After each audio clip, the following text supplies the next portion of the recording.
So it's summer here in Snowdonia. Not a traditional time that you'd associate with this particular hunt. What I'm looking for, fortunately, doesn't move very quickly and it's got very distinctive colour. Unfortunately, at this time of the year, it's often kind of mistaken for these things. So these are fallen birch leaves. It's very similar colour to what I'm looking for. It's kind of the colour of the yolk of a free-range egg.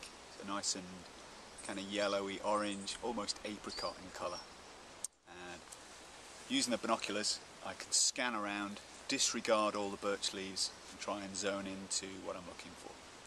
Certainly in the right area.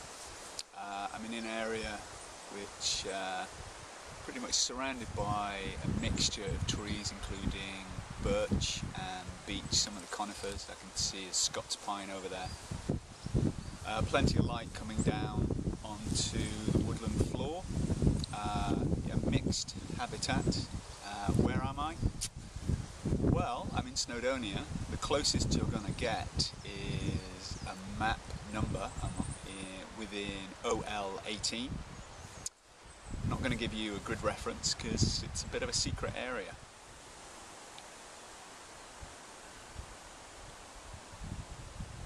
Okay, I think we're in luck.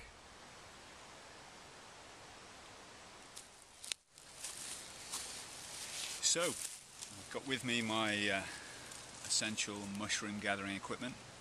Good basket, good wicker basket, and my mushroom knife, which is in the best of bushcraft traditions, a homemade knife, pastry brush with a knife on the other end. So it's often a little bit fussy if you've got a separate knife from a brush. Combining the two together just makes it all a little bit easier. Clean off the chanterelle very carefully before I put them in the basket. If I just put them all in the basket together, you get all the dirt mixing into the gills and it makes it a much more difficult cleaning job when you get it back to base. So I'm going to do all the cleaning here and into the basket.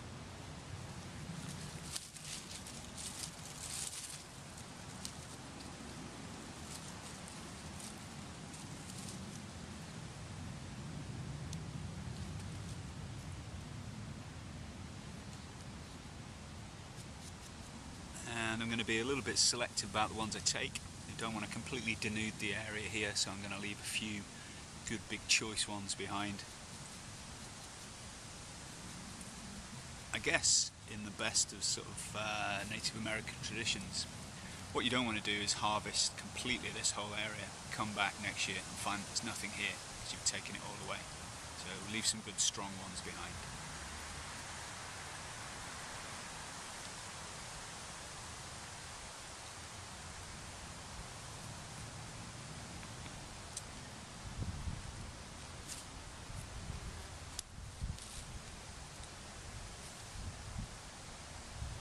So you can see what I mean about the colour.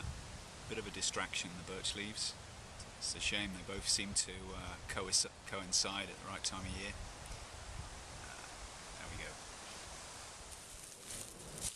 So as you can hear, it's a little bit dry underfoot for my liking.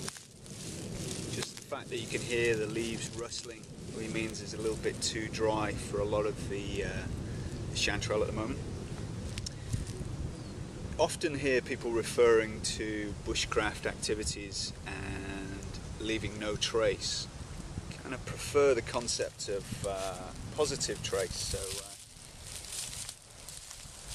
things like removing, got some rhododendron here, so it's not really any much extra effort to pull some of these guys out which plague and infest the area and keep the conditions good for chanterelle growing.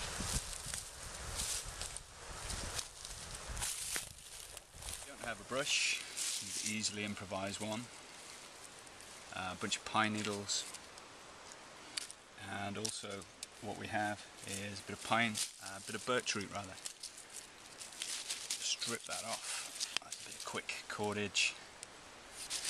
Make yourself a clove hitch, that's one loop pass behind another.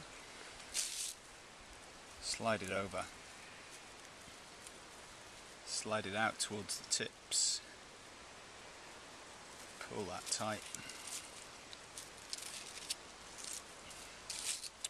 Trim off the ends.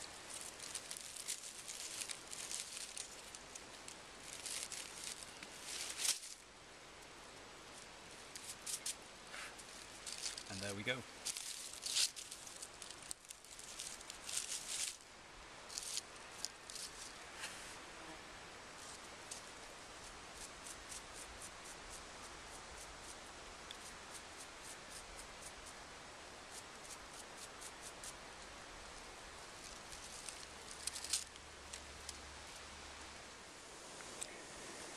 So there we go, chanterelle, or girole as the French say, and enough there to make a nice present for a friend. Wicker basket, lots of gaps underneath, lets all the grit and the dirt out if there is any still on there, and importantly lets the spores out as well. So hopefully next year when you come chanterelle hunting, they've crept a little bit closer to you, so you've not got as far to go.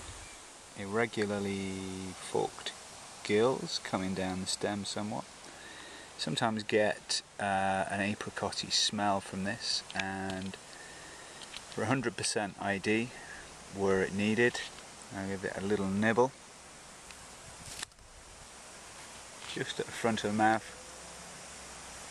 After a couple of seconds delay, a nice peppery flavour coming through.